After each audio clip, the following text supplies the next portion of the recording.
Hey guys, what's going on? Okay, we got a conspiracy theory type video today. Haven't done one of these in quite a while. I think I tried it.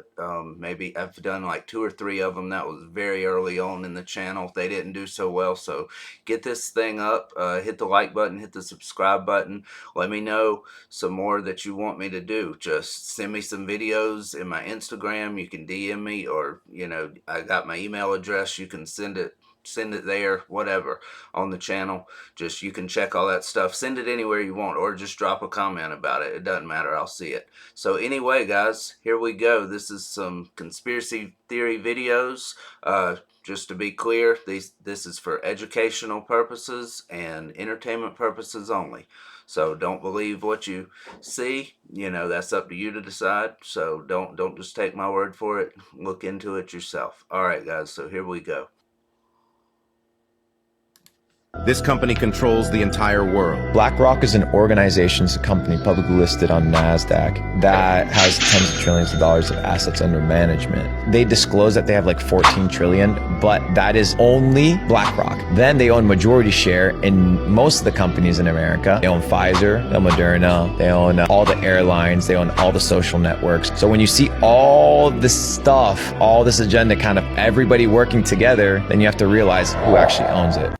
Who do you think is the most powerful man on the planet? It's BlackRock, State Street, and Vanguard. These 3 companies are the largest shareholders of 88% of S&P 500 companies. Do you know how much total money there is in the world circulating? It's around $430 trillion, $440 trillion. They control $66 trillion of the entire world's wealth. So the commander-in-chief is not who we think it is. It's the CEO of BlackRock, Vanguard, State Street. It's people like Larry Fink and George Soros. They have influence. We've always been like, is it good for a guy like Elon Musk to be as rich as he is? Elon Musk is nothing compared to what these guys are doing collectively together.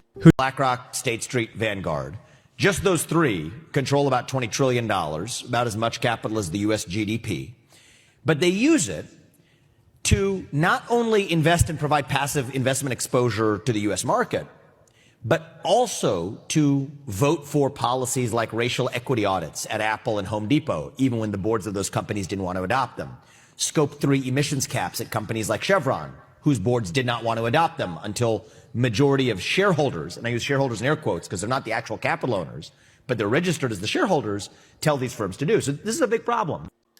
This company literally owns the world. BlackRock is a company you probably never heard of. In less than 30 years, its founder became so powerful that he's made investors billions of dollars and can control economies around the world. Larry Fink always wanted more than what he had. After studying political science in college, he got a job at a bank on Wall Street and by age 29, became the youngest director in the company's history. But after making a huge mistake, he lost his company $100 million and got fired. Although his reputation was ruined and no one would hire him, Fink was determined to make a comeback. So with the help of a friend from college, he started an investment company called BlackRock. Fast forward to today, BlackRock manages $10 trillion in assets and owns most of the major banks, pharmaceutical companies, and even mainstream media. And while some believe that no company should have this much power, this goes to show that the quietest person in any room is usually the most powerful one.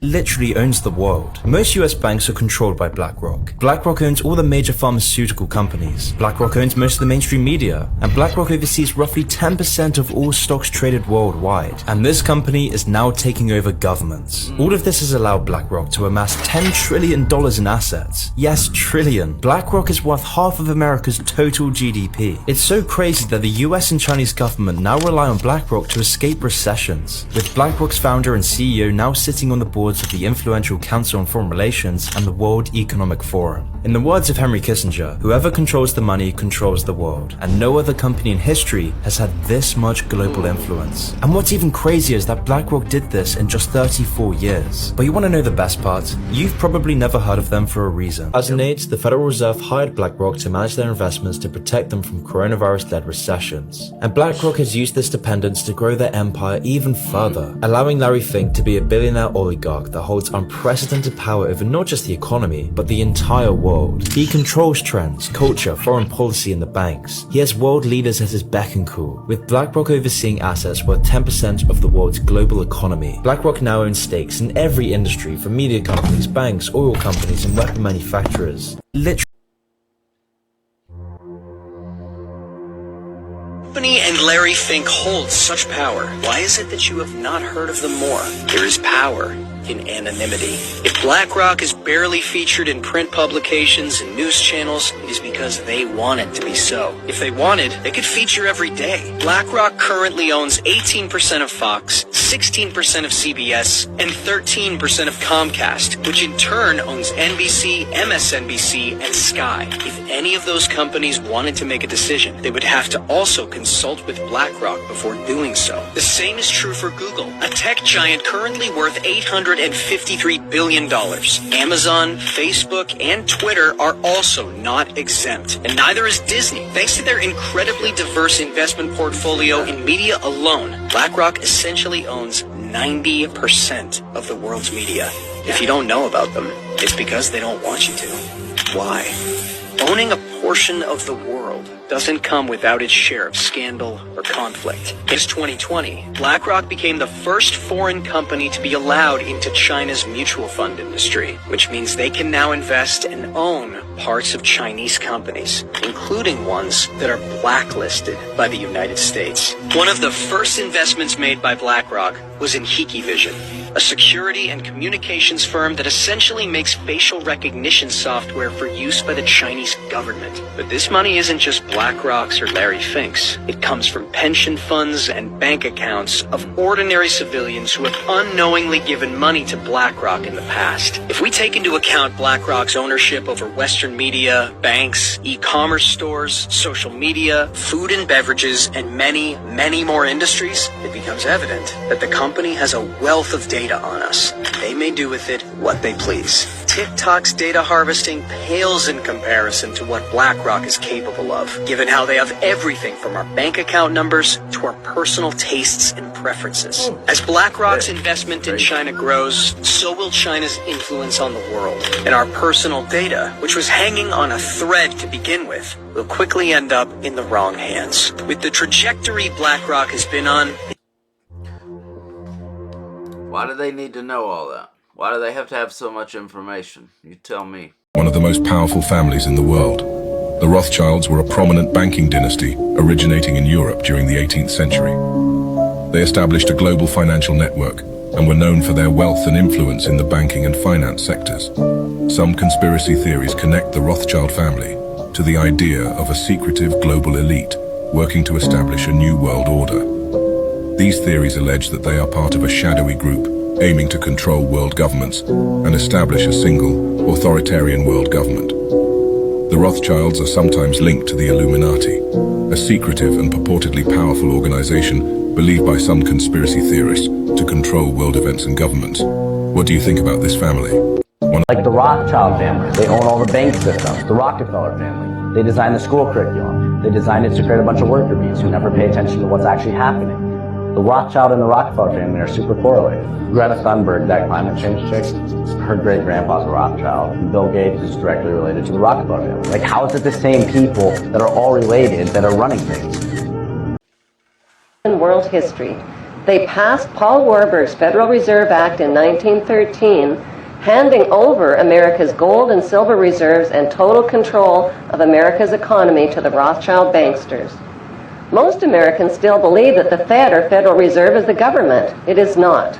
The Fed is a privately owned banking system whose majority Class A shareholders are the Rothschilds, Warburgs, Kuhn and Loeb, J.P. Morgan, Rockefeller, Israel Seif, and the Lehman Brothers. This private banking cartel is the Fed and is never audited and never pays taxes. They print and design America's money, which displays their symbols of an Egyptian pyramid, a Masonic all-seeing eye, and the words, "In God we trust." Who exactly is the God they trust? They also collect American taxpayers' money through the IRS. Then they loan it back again with interest to pay for roads, bridges, and other public works.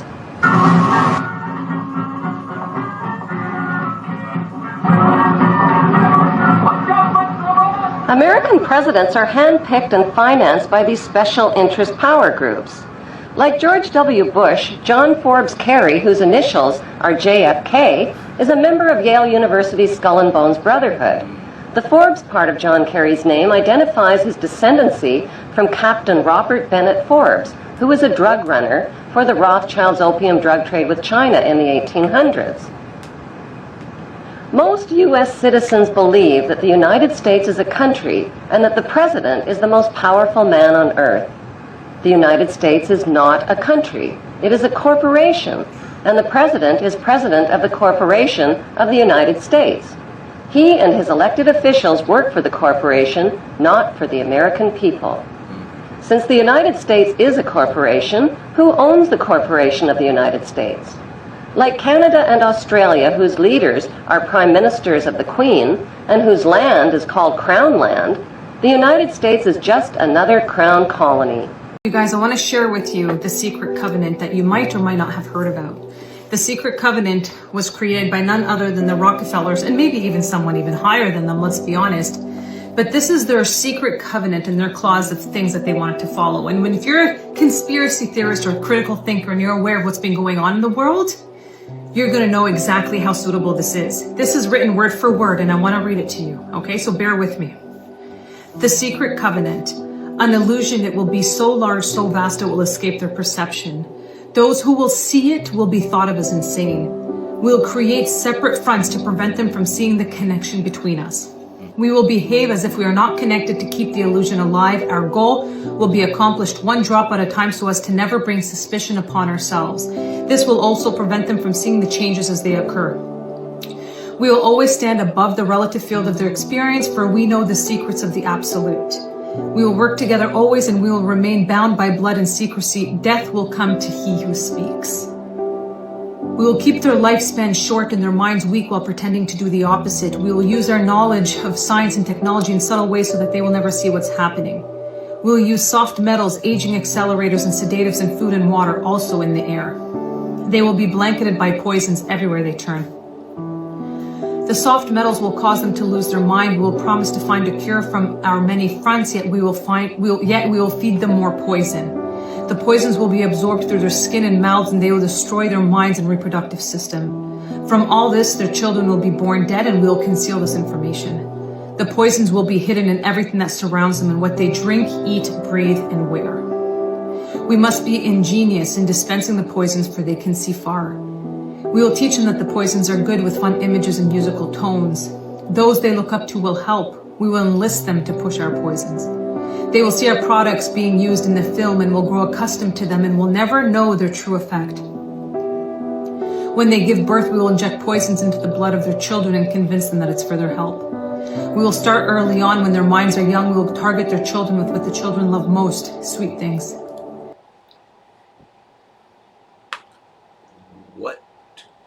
What are they teaching in schools right now, guys? It took them a while to get to the point that they're at now. It's been going on several years now. Took them a while to get there, but what is being taught in schools? Certain gang, rainbow gang. What's being taught everywhere? What's being pushed in every TV show and music and movies? That's just part of it. There's a lot more, of course, also, than that. It goes further than that. When their teeth decay, we will fill them with metals that will kill their mind and steal their future. When their ability to learn has been affected, we will create medicine that will make them sicker and cause other diseases, for which we will create yet more medicine. We will render them docile and weak before us by our power. They will go depressed, slow, and obese, and when they come to us for help, we will give them more poison. We will focus their attention toward money and material goods so many never connect with their inner self. We will distract them with fornication, external pleasures, and games so that they may never be one with the oneness of it all. Their minds will belong to us and they will do as we say. If they refuse, we shall find ways to implement mind-altering technology into their lives. We will use fear as our weapon. We will establish the governments and establish... What's the news do? What's the purpose of the news? Is it fear? Is that what it's for? Known that since I was about 11 or 12, but you know. That they may never be one with the oneness of it all. Their minds will belong to us and they will do as we say. If they refuse, we shall find ways to implement mind-altering technology into their lives. We will use fear as our weapon. We will establish the governments and establish opposites within. We will own both sides. We will always hide our objective but carry out our plan. They will perform the labor for us and we shall prosper from their toil. Our families will never mix with theirs. Our blood must be always pure, for it is the way. We will make them kill each other when it suits us. We will keep them separated from the oneness by dogma and religion. We will control all aspects of their lives and tell them what to think and how. We will grow them kindly and gently, letting them think that they are guiding themselves. We will foment animosity between them through our factions. When a light shall shine among them, we shall extinguish it by ridicule or death, whichever suits it best. We will make them rip each other's hearts apart and kill their... Ridicule or death. So they'll just off you. They'll just get rid of you, make it simple, or they'll just let you go and start talking about stuff that you see that you think is going on, yet no, most other people, 95% of the people you talk to probably will just think you're insane. And so it's really no threat to them. This is insane. Our own children. We will accomplish this by using hate as our ally, anger as our friend. The hate will blind them totally, and never shall they see that from their conflicts we emerge as their rulers. They will be busy killing each other. They will bathe in their own blood and kill their neighbors for as long as we see fit. We will benefit greatly from this, for they will not see us, for they cannot see us. We will continue to prosper from their wars and their deaths.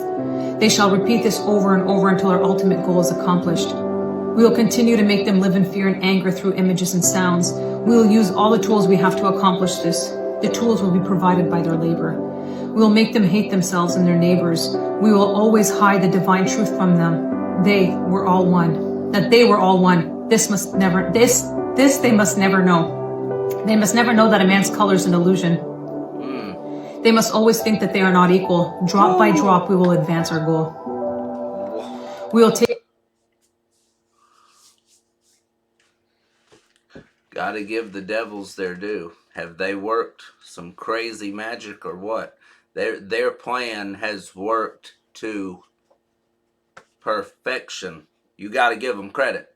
You gotta get, I mean, as much as I hate what they've done, as much as I hate hearing this, it's sickening. It is pure evil in every single way.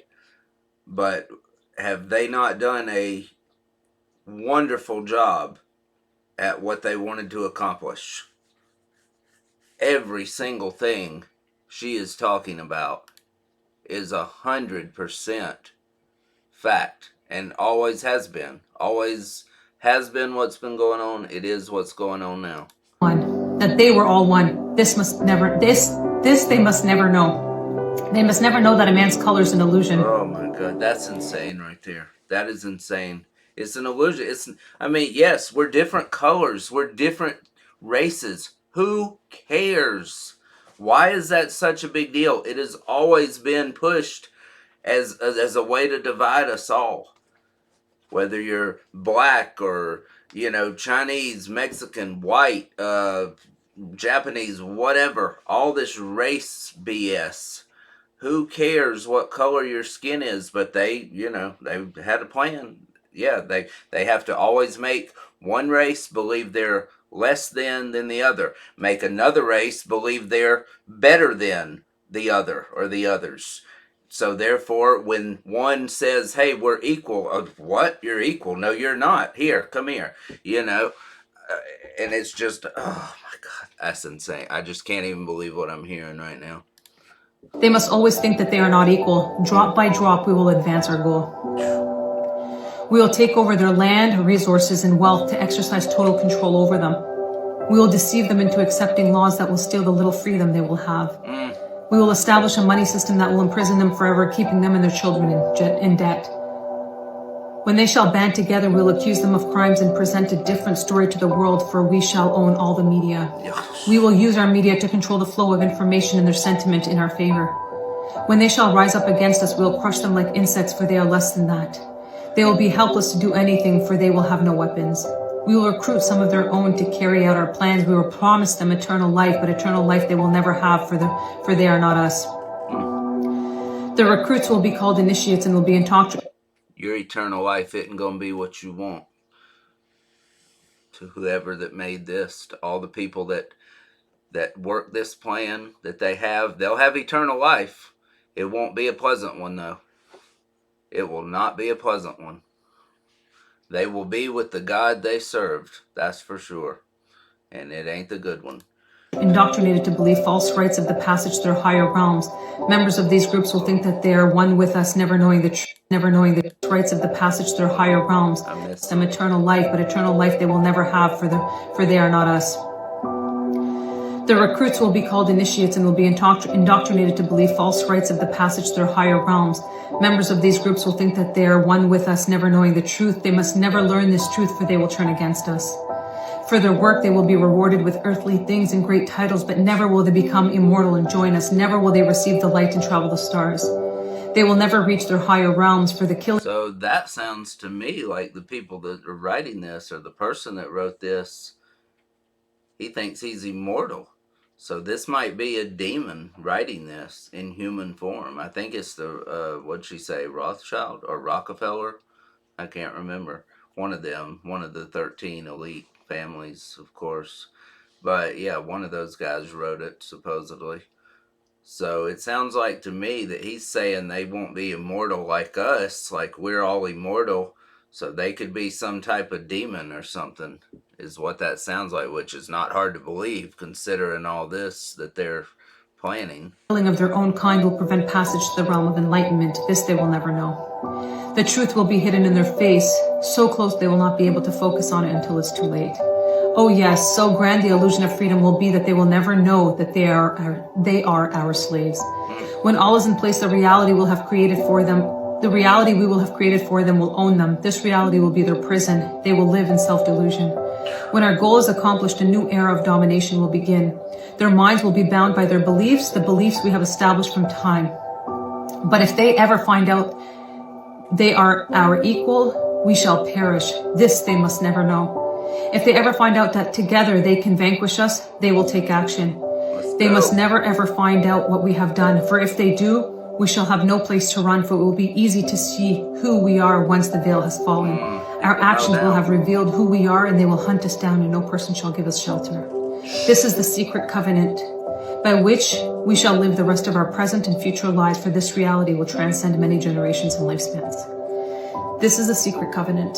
This is why it's so important to learn about this, because when you learn about this, you create a life outside of the system. When you're aware of it, you can... It all makes sense once you hear something. Look at every single thing we see in this world. Look at everything that's going on. Look at the agendas being pushed in everything, in commercials, in movies, in TVs, in music, in schools, for God's sakes, in government, in everything. And it makes perfect sense.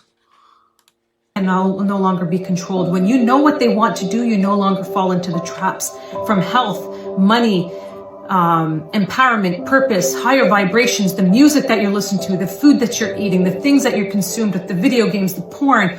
All of this is all a distraction to keep you easily controlled. And once you know, when you change that, exactly like they said, they fear it. Because the more of us that rise up and are aware of what's happening, the more they lose their control, which is exactly what they don't want. And this is why we're recreating what the generation is going to look like. And this is why we're all waiting for the uprise, because we know that this entire plan is going to crumble. Yes, sir. What in tarnations is going on? Can somebody tell me who is that with the Pope? What is that? That can't be human, brother. What is that? And it don't just stop there. Who's the guy behind him? In the back? Yeah. Now, I don't want to say that the Pope is rolling with demons, but the Pope's rolling with demons, brother. Hey, just this has nothing to do with anything. If you've ever seen the show Top Boy, does this guy not look and sound like Duchesne from Top Boy, Ashley Walters, who plays the character. He looks and sounds exactly like him. That's crazy. Something is definitely not right. That's crazy. What's up, world? It's your boy Elite Exposure Evan, and today I would love to show y'all how the Pope treats the citizens of the world and how he treats the world leaders. As you can see with these elites, he gets on his knees and kisses everybody in the room's feet. Who's he working for? But he also does this.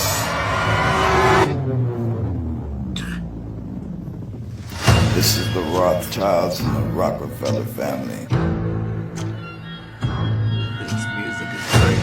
If you don't know how powerful these families are and what they control and run, I suggest you do your research. This video exposes the Pope as the one true worships who he bows down to, which is Lucifer.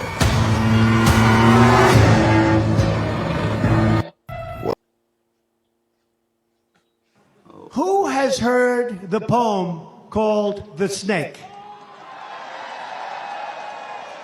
So I have it. Does anybody want to hear it again? You sure? Are you sure? So here it is, The Snake. It's called The Snake. When I first realized the true magnitude of what the Pope's audience hall design reveals, I was shocked. Despite 10 years of research into the elite, occult, Illuminati, consciousness, and more, this stuck out as something I just had to write about. This is insane. Have you heard of the Pope's audience hall, also known as the Pope the Sixth Audience Hall, or the Hall of the Pontifical Audiences? It lies partially in Vatican City and partially in Rome, Italy, named after Pope Paul VI, and built in 1971 by Italian architect Pier Luigi Nervi. It seats 6,300 and contains a bronze statue called La Resurrezione, designed by Pericle Fazzini within. This all sounds pretty straightforward so far, but let's dive into what makes this building so strange. We'll start with the less weird and get progressively weirder as we go. The building was designed with reinforced concrete by well-known architect Pier Luigi Nervi. Nervi is known for simple yet practical designs that are strong and made to last. The simple curvature of the building might seem unassuming from the outside, but this is part one of what we will begin to explore about this building, and I promise you, by the time we get to the end, you will see what I'm getting at. Have a look at the image below and compare its shape to the image of a snake beside it. Note the overall shape: wide back, narrow, rounded front, eyes in the middle, nostril at the front, and curved top. As you can already see in the image above, there are two windows on either side of the building that resemble eyes. They are made of stained glass and sit about halfway through the building's length on either side. In the center of the eye shape, you begin to see a slit that could resemble a reptile eye. If you're not convinced yet, which is understandable, keep listening. Maybe looking at one window on its own isn't the most clear, so let's have a look at both of them together now.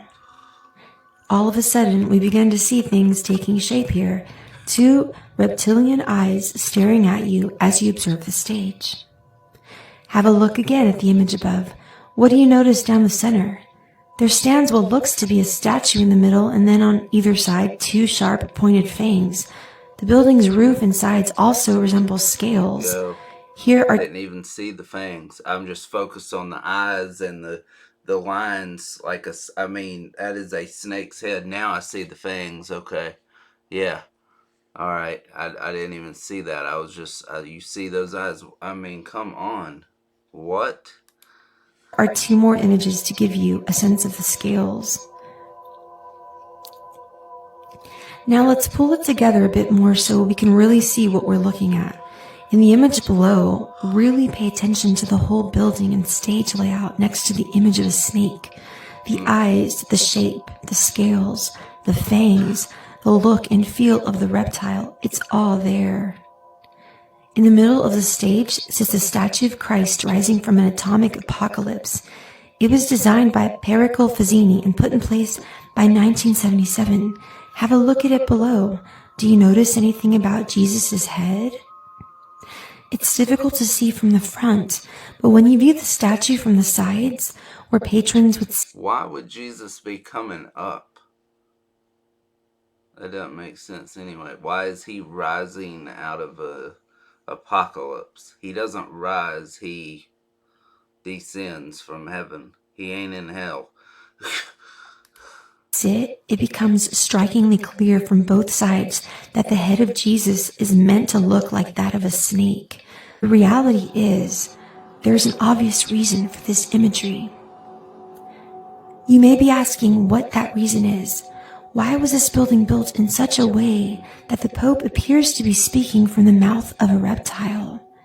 Oh, shut up, silly woman, said the reptile with a grin. You knew damn well I was a snake before you took me in.